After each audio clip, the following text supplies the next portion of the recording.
Well, hi, and thanks for joining me in my shop. I'm about to start another radio. Let's take a look at it here. This radio is my radio. This is a $20 junk heap radio. Okay, it looks pretty good because I've already done a lot of work on the cabinet. And that's why you'll see the radio is already, well, it's not so apparent, but the radio's actually been taken out so I could do the cabinet work. And but I've done nothing with the radio. So let's take a look at what we got here. So these cloth pieces, of course, should be in behind here. And I've got them out right now. Oh, look at that. Westinghouse model 535. Let's see, last patent mentioned 38. So this is probably from the late 30s, early 40s. I would guess early 40s myself. Location of Westinghouse Radiotrons. So they want people to, you gotta buy a Radiotron. You know, what's on the back of this one? Nothing. Just a hole for the speaker. You can see the speakers at the side here. So I'm actually thinking about, when I finish this radio, maybe I'll leave these off so you can look inside and see the fantastic technology. I don't know. Okay. Now we can pull the chassis out of here. It's just sitting in here. Let's just make sure. I think pointer and all is coming with it.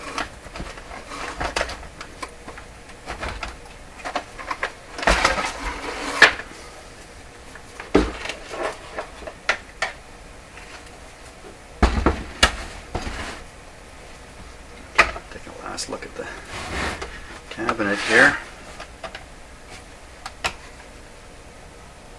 So the cabinet's actually in excellent condition. Now these corners are reinforced with, I don't know what they're called, metal reinforcers that have gone in. So the cabinet's really solid. And my the top was wrecked, of course. The top of these radios gets wrecked if people put things on it, drinks and stuff like that, plants, and it just gets wrecked on the top. So I've done the top. See, on this radio, and don't look too close, please. Do not look too closely at this. The top part is really delineated from the rest of the radio. And even though it has this curved part, it's not completely square. It's not too hard to manually sand all this down and protect this. I put masking tape along here, which turned out to be it's a bit of a risk. And the risk is when you pull the masking tape off, you pull off the loose coating. I ended up doing that all in this corner here. So, but anyway, it was quite easy to refinish the top, and then all these sides again, as I'm noticing in these old radios, the flat sides are often in actually really good condition. And so was this one. I painted all these pieces in here. They were all kind of chipped and knocked up. And the again, this footing down here, this base part, all banged away, looked just horrible. And even though this part looks really nice, this is what grabs your eye, these things here. This part in here was pretty rough too. So I painted this part. And this, I just took my stain cloth that I was using to stain the top, and I just wiped it over all of this. And what that does is it drives stain down through the cracks in the coating and changes them from being whitish to blackish. So blackish is a lot better. So all these little cracks and that imperfections have all been stained down, so you don't see a light wood behind it. And all in all, it's not an awful lot of work to get it to look like this. So I think just doing this, my $20 radio is a $50 radio. Now I want to make it a $200 radio by fixing the innards. So let's take a look at the innards here. Now, I have no idea the condition of this radio, other than here it is looking at me. Bought this from an antique dealer that I bought a pile of vacuum tubes, which you would have seen on an earlier video when I was testing it. And this radio, I had a radio in here and shot a video about all the spiders that were on it called Arachnophobia Radio. That's this radio's big brother. So they're manufactured by the same company, and they're basically the same radio, except this is a 2-bander, and the other radio is a 5-bander. 5-bander radio. They both have push buttons, just like this. This radio has a few less push buttons, for reasons I don't really know. So they're very similar in many respects. So once I get through this radio, I should be pretty good with the next one. Yes, the next one. Now I haven't cleaned this or anything, so let's take a look at it here. I'm looking for big, bad damage or anything that jumps out at me here. Hopefully all this dirt is on the front of this plate. Unless the print is on the back. I just want to make sure of that.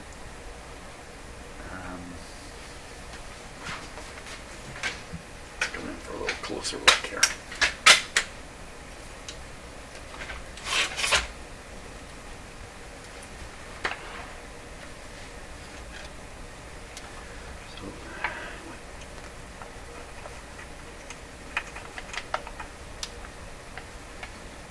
Okay, who's the on-off switch here?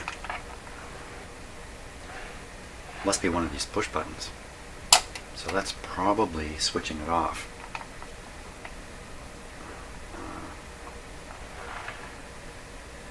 I don't know. Something soldered here. This must be just a part inside. X on it. Some steel corrosion here, like iron corrosion. This guy has definitely not had the best life. Somewhere I think I have some photographs of the cabinet. Or maybe I've even showed them. I'm not sure I ever did on a brief video. Let's get rid of this. This is not going to help anybody anymore.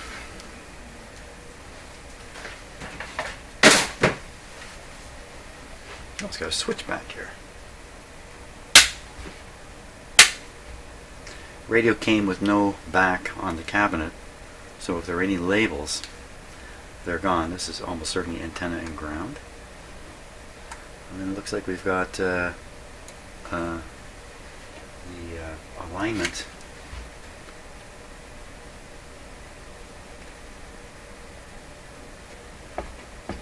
No, I'm not trying to align it with this. Okay, just opening those up. And it's even got labels here, 16 to 19, no, 16 to 900 kilocycles, etc., etc., etc. So I think what the radio manufacturers were thinking was, from time to time, the local oscillator in the radio needs to be adjusted to bring the dial back into exact alignment. So I think in some radios they put the local oscillator adjustment where you can get at it real easily. I mean, it can't be much easier than this. Then they've labeled it here, so you don't need a manual or anything at all.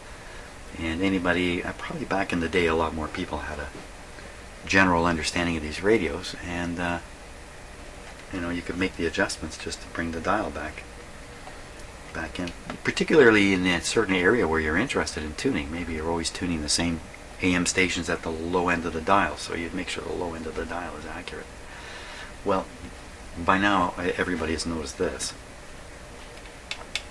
So what has happened here? So these are usually down on 2 threaded posts with a nut turned up from below, locking them in place. And to push it over like this and lift this part out, that's a little unusual. One of my cats has come to visit me. Canadian Westinghouse 535, 88, almost 90 watts. Cycles 25 or 60. Is there any other written stuff on here? I don't think so. Can anybody hear my stomach growling there? There are no other written bits and pieces. So going back to this, this must not be in with a screw threaded post and a nut, because there's no way you could pull it out. So my options here, push it back. It's probably not a bad option. I'll save that for later. You really should look underneath and just see. For all I know, this has been pulled right off and somebody jammed it back on. I don't know. It's not likely. What's much more likely is somebody reached in and did this kind of thing. Something like that. It's got the transformer very similar to the last radio that I worked on. Here it is, right here, defective. But very seldom do transformers go defective. Here's some of the adjustments. These ones, can you see that in the camera? They're long posts that come up. Then they have a hole drilled through the top.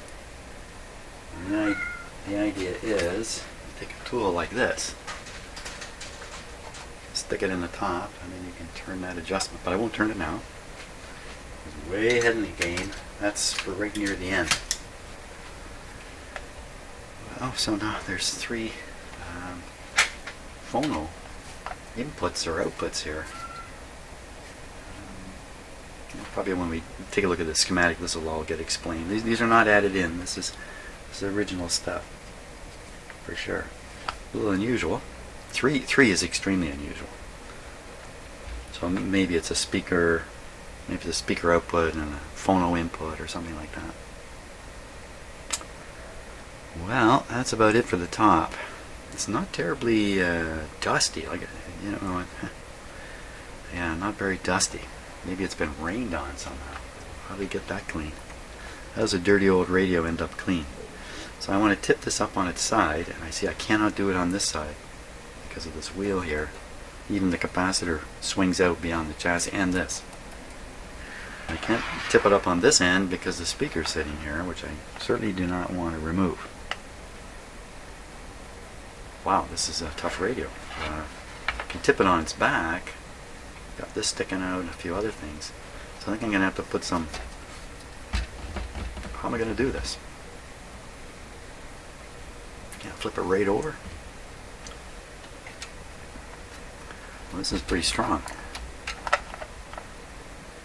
If I flip it right over, I have to put blocks in here somewhere to hold the back end up. That doesn't sound too good either.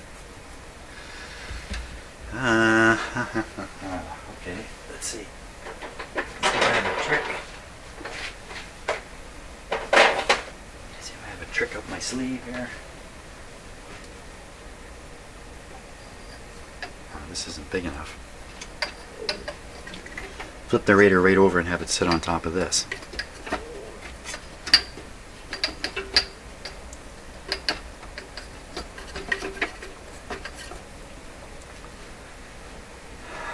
It's not going to work very well. Now, I'm pretty sure there are shops in this world, or there were, that would have had a jig that you'd put the radio in, and then you could rotate the radio right around. So it'd be sitting in the air, basically, in your shop.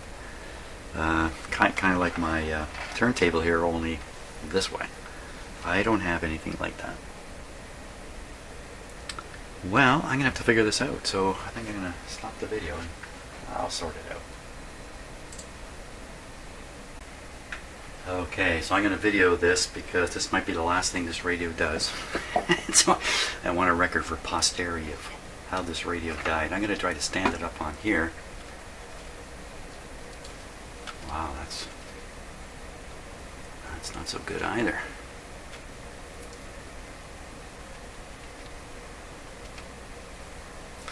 Okay, so I'm going to try to stand it up on here, put these edges on these bricks. Bricks are stable. And see if I can stand it up that way. You know, most of the weight is down here. Anyway, the speaker, which is fairly heavy, and especially this big transformer. So I figure this has to be at the lower end. So this is like my only option. What is this? This is some crazy wire somebody put on the speakers. Speaker. Why would they bother doing that when there's all these outputs, or whatever they are, on this radio? Okay. Ready?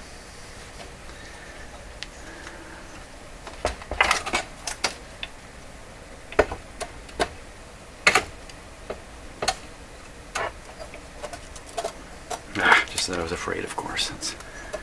It's just got to keep on going. Okay, let's Let's see.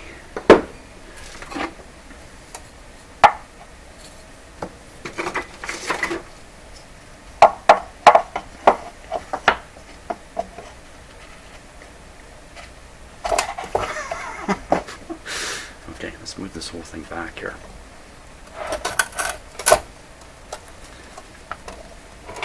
I really don't have much of a grip on it either.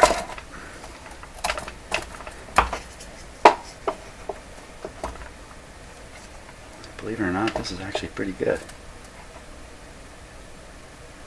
A little bit of strain on the speaker housing, but hey, I gotta do something.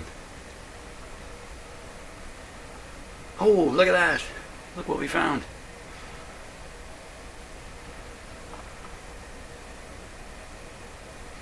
So a good number of the screws are missing here. That means someone like me has been at this. Okay, let's open it up. Let's see what is inside.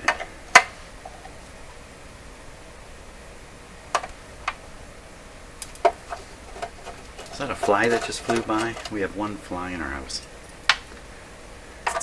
Now, what is it? Today's October 10th, I think. And it's going up to 27 degrees here today, which for Americans is 27 would be, gee, I don't know, 85? I have to really look. Maybe it's not quite 85, maybe 80. Very, very high humidity, like Florida.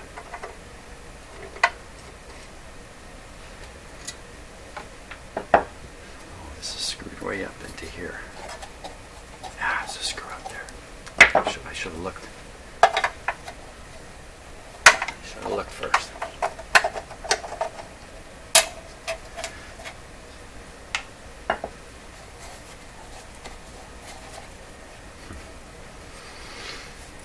We gotta get that one. So I think I can just tip the whole radio this way, leave it on these bricks, and get at this screw. Ah, it's way up there. Oh, it's right on the edges here.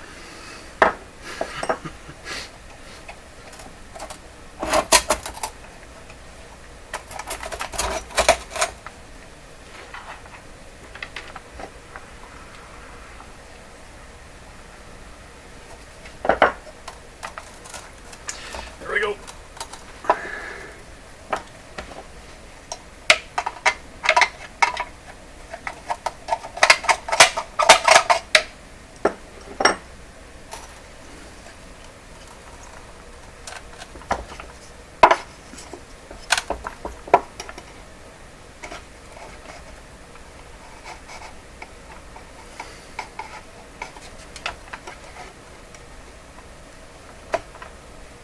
The speaker's on a bit of an angle, or my wood is not on the level here.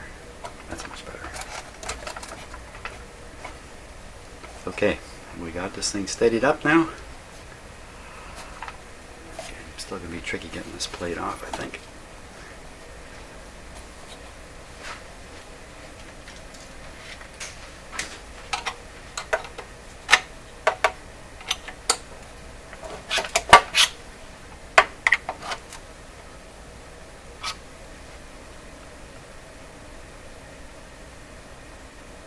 What's going on up here?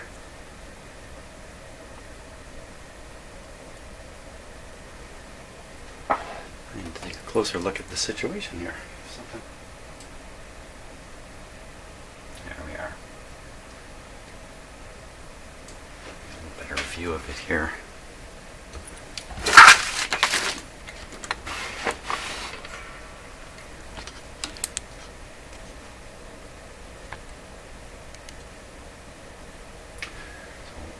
Exactly is going on now. The gray plate with the two screws through it is the plate I'm trying to remove from the radio right now. And it looks like the wire leads for here go through it. Maybe this goes with the plate. Yeah, that's probably the situation. Let's take a better look at these wires because they are in bad shape. Let's take a look here.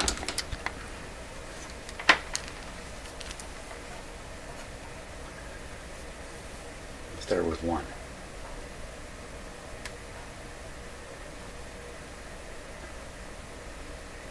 There's some kind of a goofy ground connection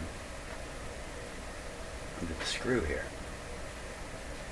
And then the lead wire here is all frayed going through this plate. So you gotta bet this is all shorted out in here. This one's got nothing hooked up to it. What? It's a fake. Seems like I can aim the camera at it.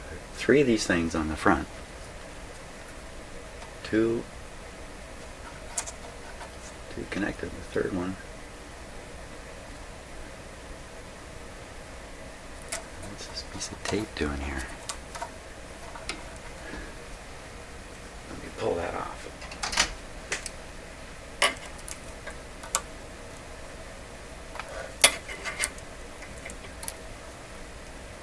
Is there anything in there?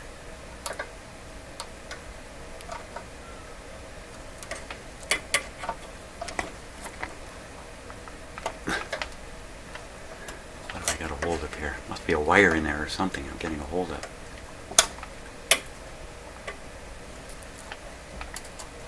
Wow. Okay, I don't know exactly what's going on with this stuff. Well, it's gone now.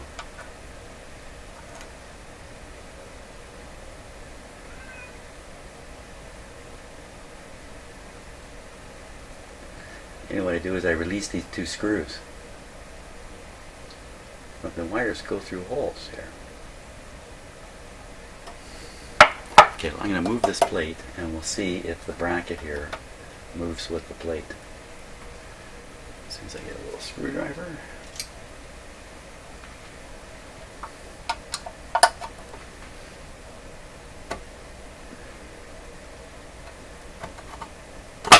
Oh yeah, this is definitely attached.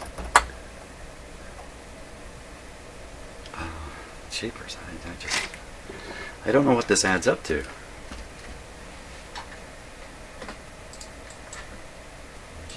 Just like a lot of these things, you really don't know what you're doing while you're doing it. Sometimes in the manual there's specific instructions for how to do this. Who needs a manual? Okay.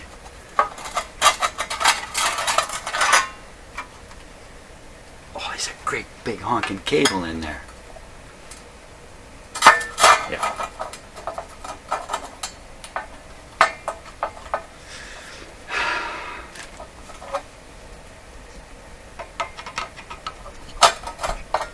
Ah, there's that pesky fly. It's been all over my house.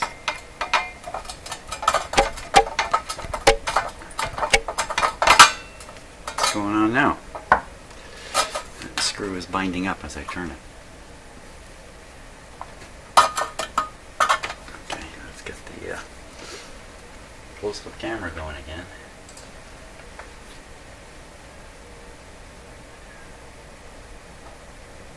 Oh, so it's got those, it doesn't have like nuts, it has those clips screwed into.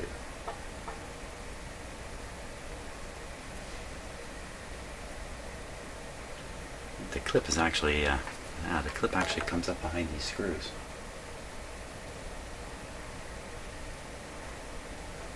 This screw is holding this metal bracket, and then the metal bracket is holding this part through the screw.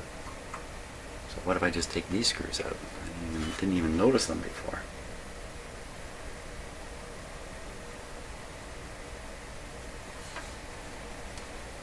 Pesky fly.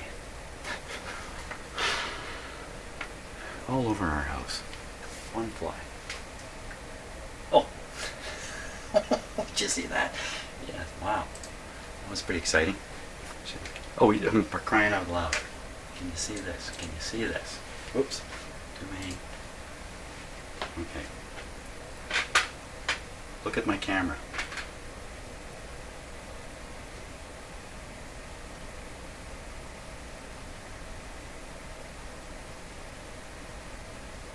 There he is.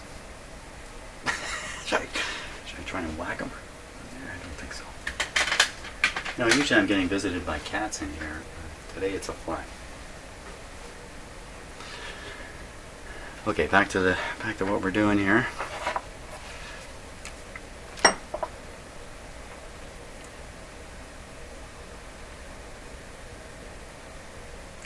To remove the plate, I have to pull the wires through these. I have to cut them off or pull them through or do something. So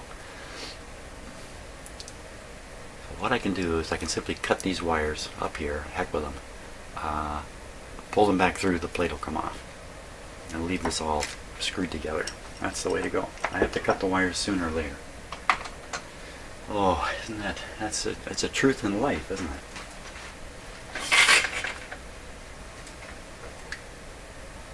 The wires of life must be cut.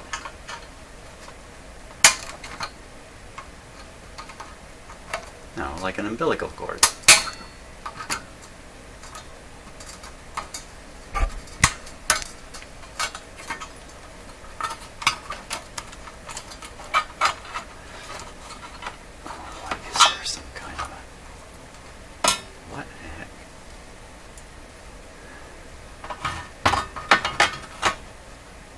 Stay there. Go back to the close-up camera here. What exactly is going on here? It looks like the ground lead has been twisted around this post.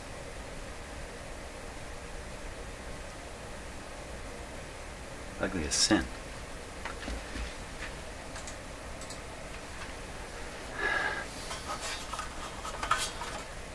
Untwist it.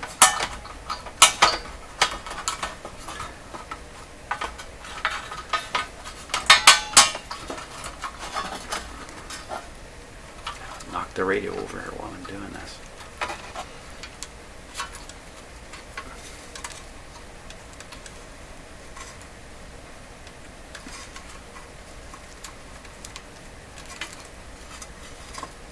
What have they done with it? Did they solder it onto there?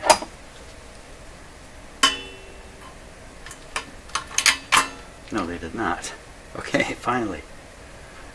What do we got here? So something was glued here, I think. Otherwise, we just gained this fantastic piece down here.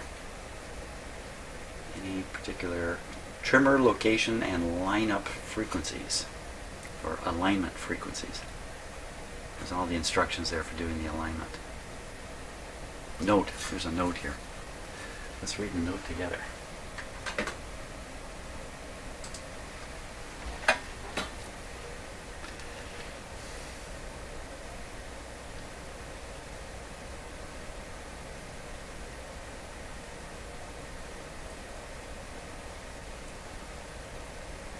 Automatic tuning antenna.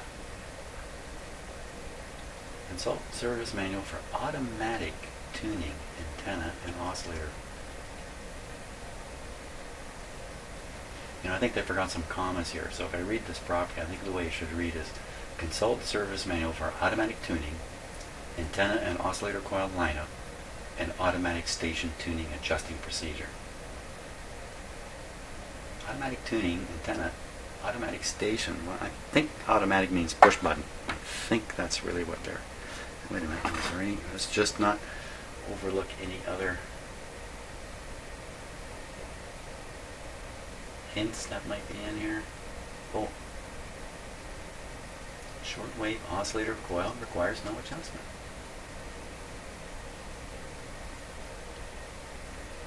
So broadcast, shortwave. Yeah, so a couple IFs, then you got 4 broadcast things to fool around with, and only 1 shortwave. Well, this isn't a fine shortwave radio, that's for sure. Speaker mounted on chassis for A model only. Sorry there, I had to scratch myself. I had to scratch an itch. Another note. Connect cathode ray oscilloscope to commutation, to high commutation to terminal having shielded wire attached on volume control. So that's a typical spot to pick up the output of the radio part of the radio. This Lead shielded to ground with part number so-and-so. Oh, there's a lot of interesting stuff on here. Put what? On bottom. Secondary adjustment on top. Primary adjustment on bottom. The same. Put here for RF lineup.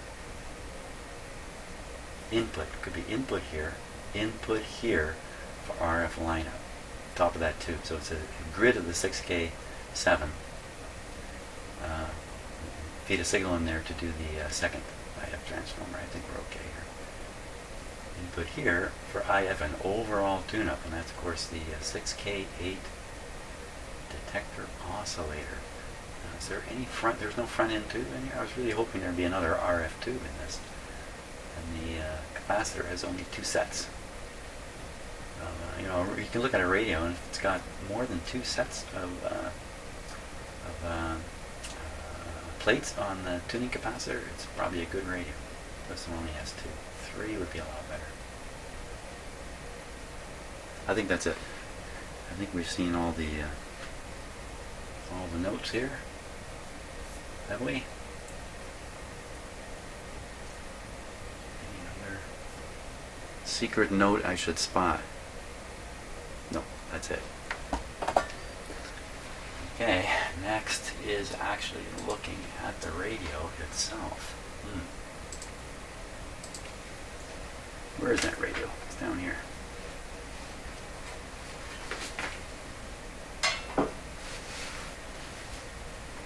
Okay, so here's the cable I just cut free. Look, it's all taped up. What a mess. Oh my gosh, there's all kinds of weird stuff going on here. Even with the long distance camera here. Let's just move it up a little closer. We'll get into the closer thing in a minute. Okay, first glance, all the original capacitors are still in there. Somebody's been doing some stuff. Look at this thing. Look at this thing. This in particular, this piece of wire. This whole piece is blocking access underneath it. There are some, looks like mica capacitors under there. They could be something else right under there. Wow. These things, these tubes, this one's got, oh, it's loose. So this is just to help guide your screwdriver into these points here. So these tubes aren't really functional. Although if it's misaligned, you'll never get the screwdriver in, would you? Fixed it. Okay, it's done. Looks pretty clean under here, of course, because it's had a metal cover, complete cover. Yeah, I don't think anybody's really fiddled with this very much at all, except this curious thing here. Now, this is really curious because this is the ground connection. It's more than curious. It isn't right. They've taken the ground connection and shoved it through a capacitor. A big capacitor. This would have been done some time ago, because who's going to install a big honkin' ugly thing like that? In the last 20 years, it would end up being a more modern replacement, I imagine.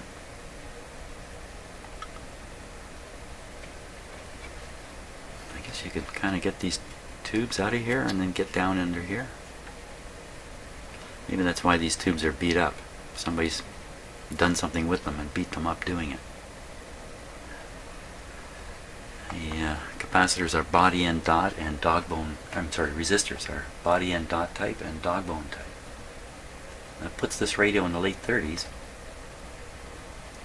maybe very early 40s.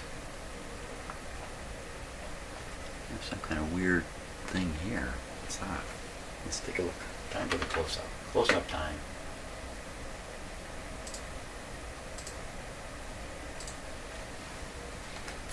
Start with this weird thing I just noticed down here.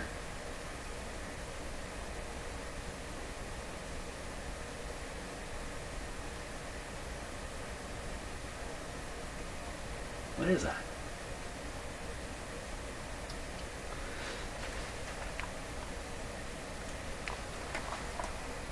It's right under this. It's right under. So notice these two capacitors here are bracketed to the chassis, but between the metal bracket and the metal can is a piece of cardboard tube. That's a major message right there. Loud and clear. I got it loud and clear. There's probably a negative bus wire running through this radio. I don't know though. Loud and clear? Well, maybe loud but not clear. But it really looks like a wire was attached to the top of this thing. Whatever it is. Nice and shiny. Looks like a piece of cork on the top. What is it? Definitely a mystery to me. Never seen anything quite like that. Okay, so we're just going to carry on starting down this area. We'll just go through the radio and see what we got going here. Let me just adjust the focus a little bit on this camera so we don't have to be quite so close.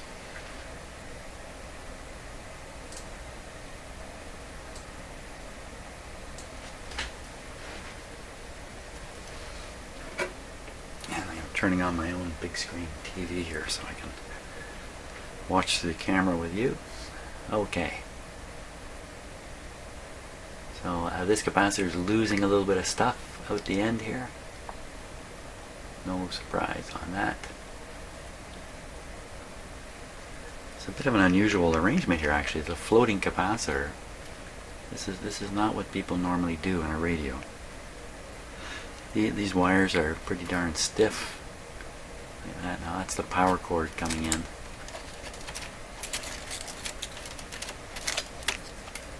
This one here, that's all cracked. Of course, I'm just cutting that away. Here the power cord comes around and is just connected airborne, probably to the primary of the transformer down there. Now I've learned my transformer wires from a repair I just did.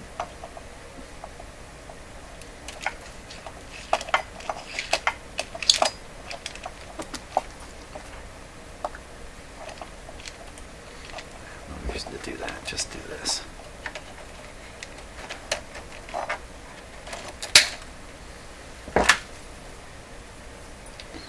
Okay, continuing along. The labeled cable. F. Oh, I know what F means. Well, I know what it might mean. It might mean filament. Some of you told me that. Many of you told me that in my last video. Oh, a little arachnophobia thing happening there.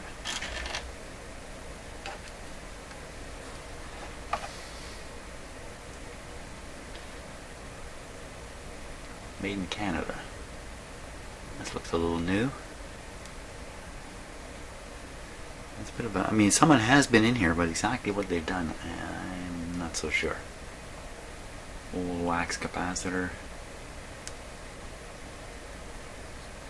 Okay, going over top of those tubes.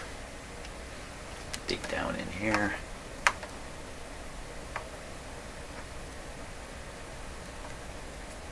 So at this point I'm looking for burned out parts or anything crazy stuff. Coils damaged. This is under a metal bottom. It's, you know, chances of it being damaged very small. Lots of more paper capacitors in here.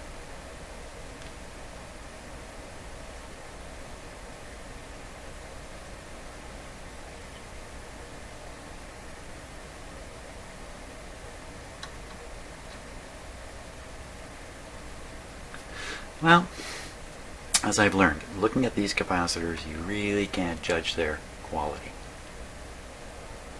These actually don't look terrible, again, because they aren't covered in dust, because they've been underneath the cabinet. But the cabinet shows a lot of signs of moisture. I guess going back to this capacitor on the ground. Yeah, because the other post, the antenna post, you follow the antenna wire, and it goes right where you would think it would go. It goes to an antenna coil.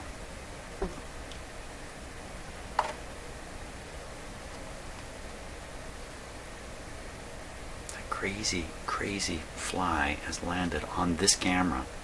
He's going to crawl on the lens here in a moment. There he goes. That was him. That was him. He's more fun than the cats are. And what is this cable doing? This cable, okay, it runs down in there. Wow. Okay, hold on. Let's get I can't get the camera any closer here.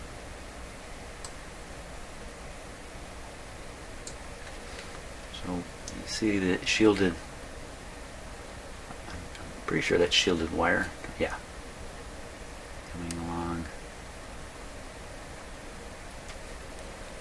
And let's see. Curving. Can you see it in the camera? Going a long distance. Okay. Don't know where they're going. They're going somewhere.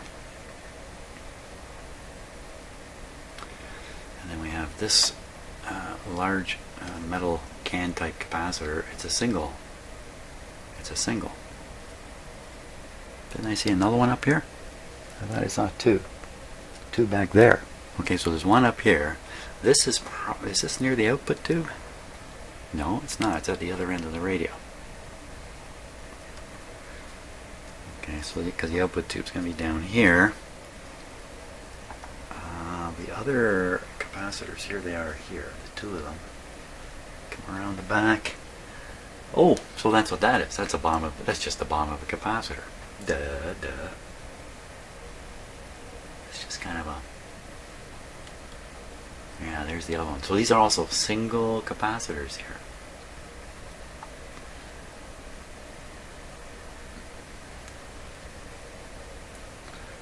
I have to imagine the speaker is a field coil type. Yeah, field coil type.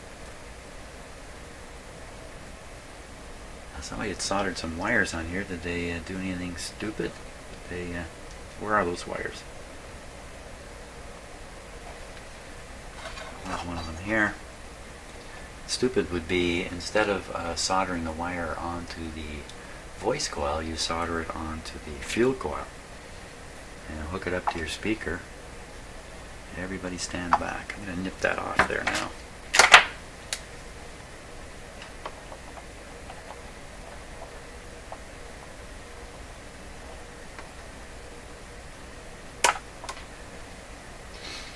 The other one is up in here.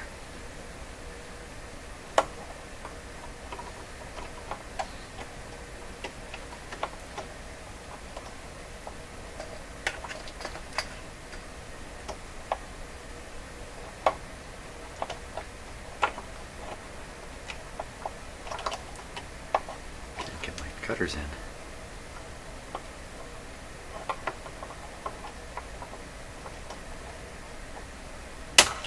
Got it.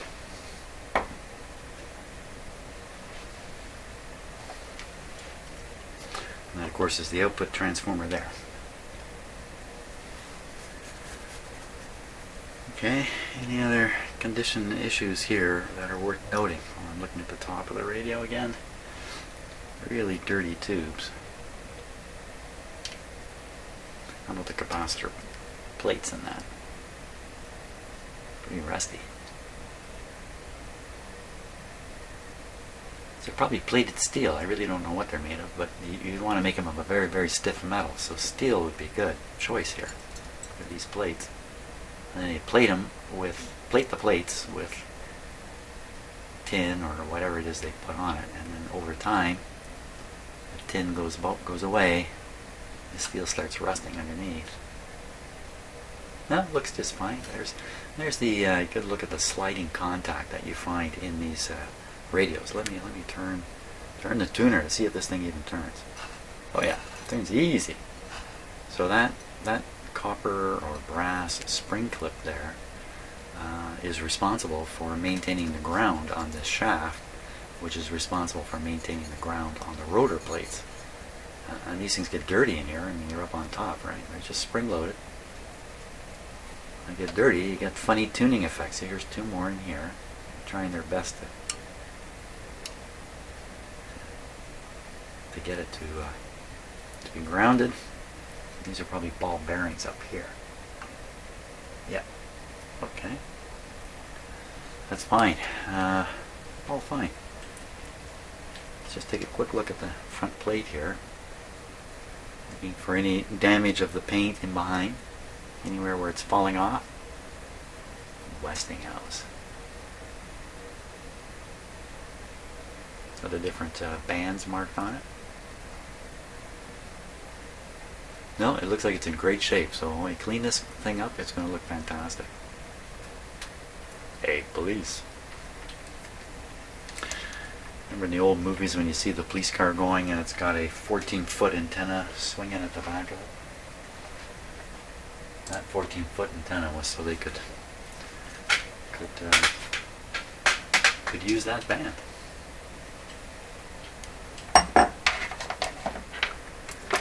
Okay, the next stage, I think, because I like doing this kind of stuff, is to power this up a little bit and see what happens. So for instance, I can put DC voltage where B plus should be and just energize the radio. It's not going to play or anything like that, but find out if there's a short circuit. Sort of do some preliminary tests to see if we dare plug this thing in and make it go just the way it is. I always like to do that. Yeah, I don't think this radio is dangerous in its condition.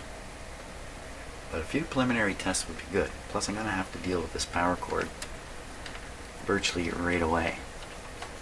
So, okay, so one lead goes to the back of the switch here. Right there, and the other one is here. This wire is very, very stiff.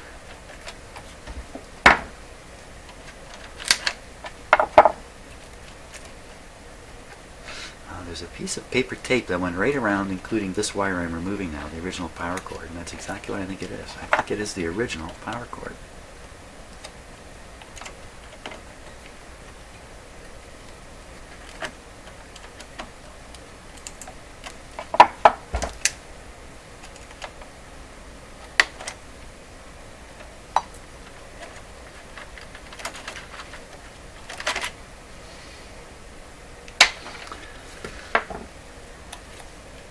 So with these wires so stiff, I really don't want to bend them around, but my new lead I bring in here, the new cable, will be very flexible. So that'll, so I'm going to do that. And I gotta settle my cat down. He's crying out here still. Okay, so I'm going to put a power cord on it later. There's no reason to do that right now. What I'm really interested in doing is just trying to find out if there's a really serious fault in this radio at this point. So we're going to take a look at the what this meter says when I have it on resistance and I stick it on those capacitors.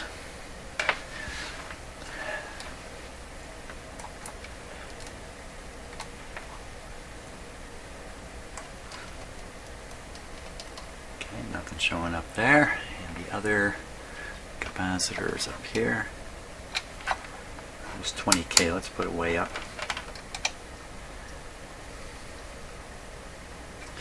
600. That I'm probably testing one point here is testing all points. Oh, you know, there's no wire hooked up to this. Instead, there's this guy on this big red wire. So that's what's happened. So they've abandoned this for some reason and decided to go here. So I can't be absolutely sure what I'm reading, but it's definitely not a short circuit. That's 500,000 ohms there. No short circuit. Like I said before, this might be the bypass. There's the red wire here is going straight over to this tube, which I'm pretty sure this is the output tube here. So I think that's what that is. I think that's just the bypass. I mean, these capacitors definitely still connected. And look, there's this big 10 shoved in here. My guess is this has been added in. Wow, it's really soldered nicely onto chassis though. And interesting, they've soldered all these capacitors separately to the chassis. And it's not easy to solder to the chassis. Usually what they'll do in a situation like this is they'll put a terminal on the chassis and then solder everything together to one terminal point. A little surprising to see how they've done it there.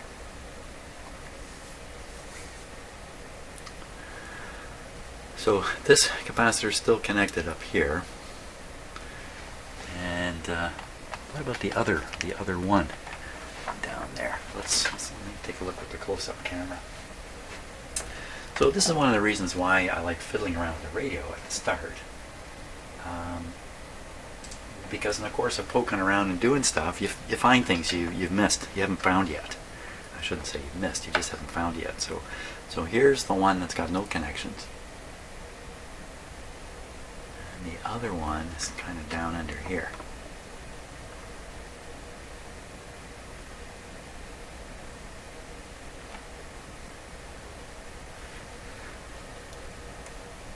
Now it looks like it's disconnected also. Is it?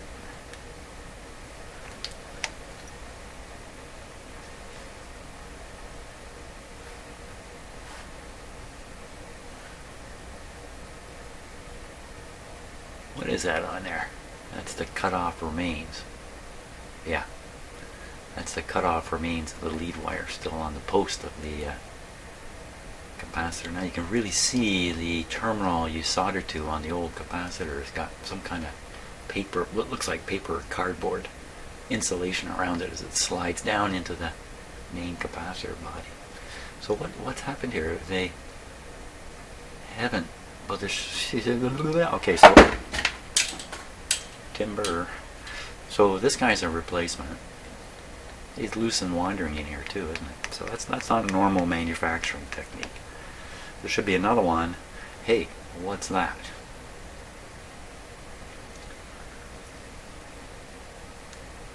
It's a 16. Made in Hamilton, Ontario.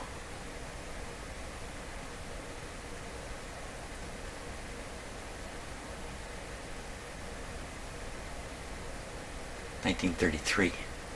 This is pretty old. I mean, it's not from 1933 necessarily, but it's nothing new about it. So see, it's kind of just connected here again, just floating wires. This is what happens when you remove wires from a terminal, like on those old capacitors. You put in a new capacitor, you don't have a terminal to attach to. We end up with these floating wires, but they're so stiff, they're not going anywhere.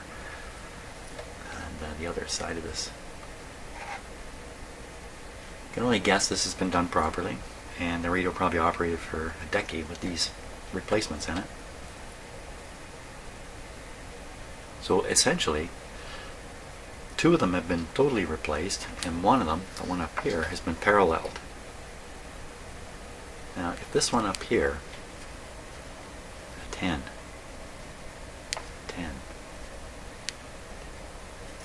what's the value of this?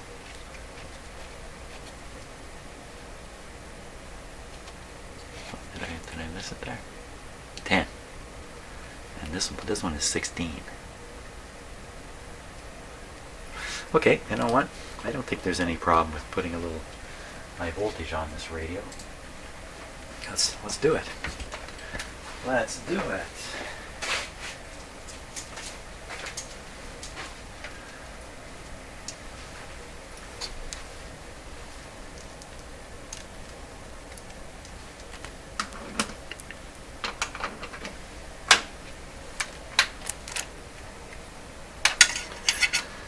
I haven't looked at the schematic, so it's a little crazy to not be looking at the schematic. The capacitors are not tied to the chassis.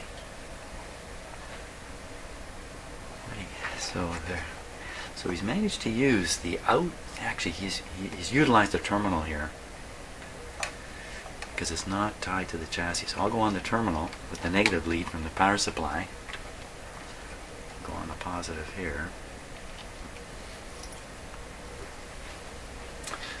Now the deal with this is all about how much current leaks through the radio myself detangled here. So this is a way of assessing the high voltage circuitry, the B plus circuitry in the radio, and see if it's able to sustain high voltage. And then that encourages me to go ahead and plug this radio in. Not saying I'm going to do it, I'm just saying I'll be encouraged. So once again, voltage here, as I found out the last time I used it, when this reads 200 straight up, it's about 175 in fact. And this is the current. The red line is the limit. Let's try that. The red line is the limit on how much this guy can put out continuous. So I've never got anywhere near there. Typically it just comes up a few milliamps. So that's what we'd be expecting it to come up a few milliamps and sit here.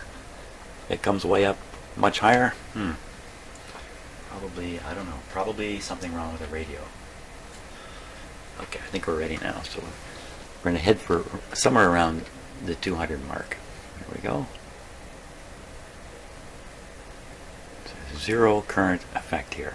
Okay, so I see you can't see it in the camera. The needle is actually jumping up and relaxing. Now it's going up. Now it's going up. Okay, so we're at the 200 mark there, and we're trying all of about 5, 6, 7 milliamps. Not very much. So I think that's quite encouraging. It really doesn't mean everything's great with this radio, that's for sure. But what it means is if we plug it in and it generates B plus internally, there's probably no short circuit that's going to become an issue.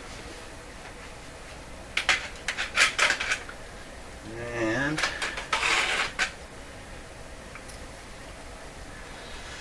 what else might we want to check on here before plugging this guy in?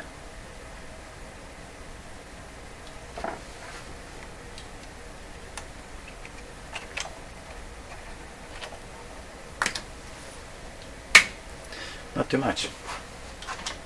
Let's make a connection here. Now, there's all kinds of things I could do, more things I could do ahead of time before turning on this radio. I could pull all the tubes out and test them. I could do all kinds of stuff. Here. Not gonna. I'm gonna let powering the radio up do the test. Now the reason I can do that is because I have a way of restricting the amount of power that will reach the radio. Which, if you've been watching my videos, you know very well what it is. It's a dim bulb system. But that allows me to fire up a radio like this that might have, fire up, that's the word for it, that might have problems inside it. Okay, simple enough. Here's the on-off switch. Oh yeah, it is this push button. Hit the on-off switch. So we're going to use my cheater cord. Okay? Don't any of you try this. Okay,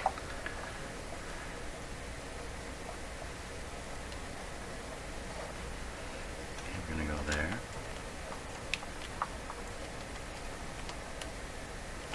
Make sure nothing bad's going to happen here. Power's off to my outlet over here, so I can go ahead and plug it in.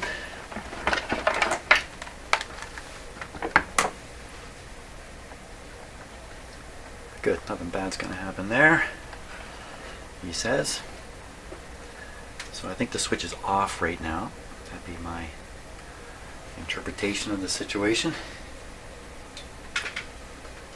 But sometimes off doesn't mean off in these old radios, so you gotta be ready. So I'm going to rely on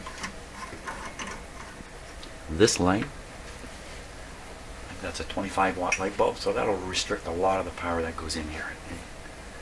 Even if the radio can work, it may not work with this much restriction. Now what am I not thinking of? What am I not thinking of here? I'm not thinking about the volume being down. Maybe this is the volume. It's probably tone, but I'm going to turn it down. Everything else should be okay.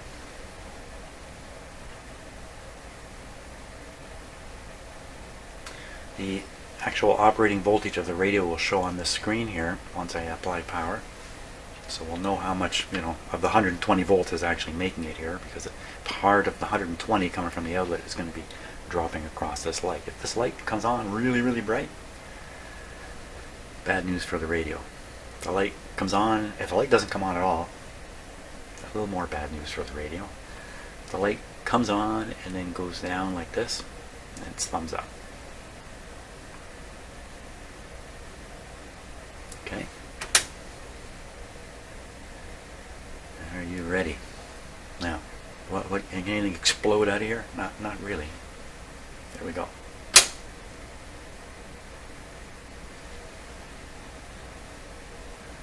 Well, I think that proves clearly the off switch is off. So we're going to cut that. Now we're going to pick the first button. Don't know what it is. A good guess would be phono. Are you ready? This time the light is going to come on. Pretty sure. My hand up here. Here we go. Perfect, perfect, perfect. Perfect, perfect, perfect. Wow, it's gone right down to nothing. Voltage supplied 107. This thing's drawing almost no power. That's not quite right. It's very low voltage. No, it's 112. What's going on? Not a lot is going on here. So it looks like all we did was charge up the supply capacitors in here. So that's a hint that the heaters didn't come on. And I don't really want to rotate this with this cheater cord here. Let's take a look with the other camera here. Just one sec. Let me just change the focus a little bit further away yet. Okay. Let's go see if we can see some action here. This is a terribly quiet radio. How am I going to see? How am I going to see a filament in here? I'm not. Let me turn off the lights.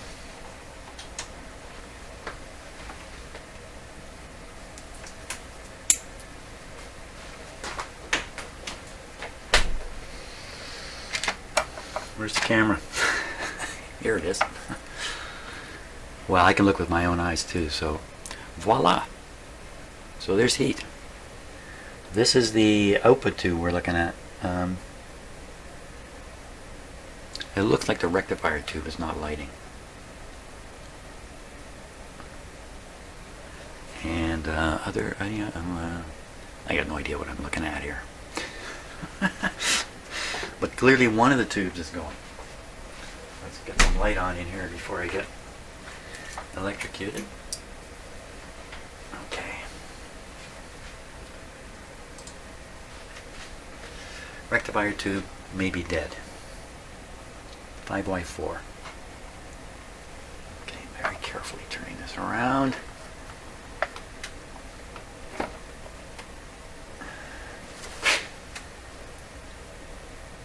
I can see some. Oh, where are you? Where are we? So I can see this is lit. This is lit. These are all probably working.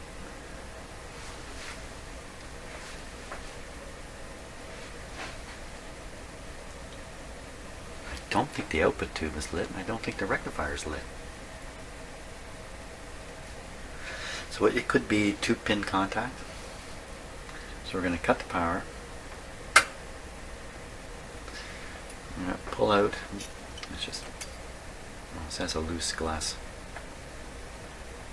tube on it. We're going to pull that out of there.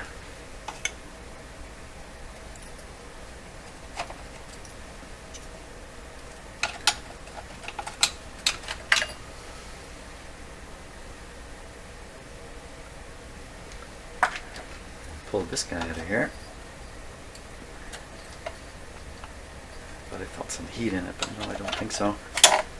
And what is he other than a filthy, dirty tube? Oh my gosh. There he is. Another 6F6. Boy, I've had like 3 radios go by with 6F6 output tubes. Now, I guess my first option is put them right back in. reason for that is maybe it's just pin contact problems. Wouldn't bet on that.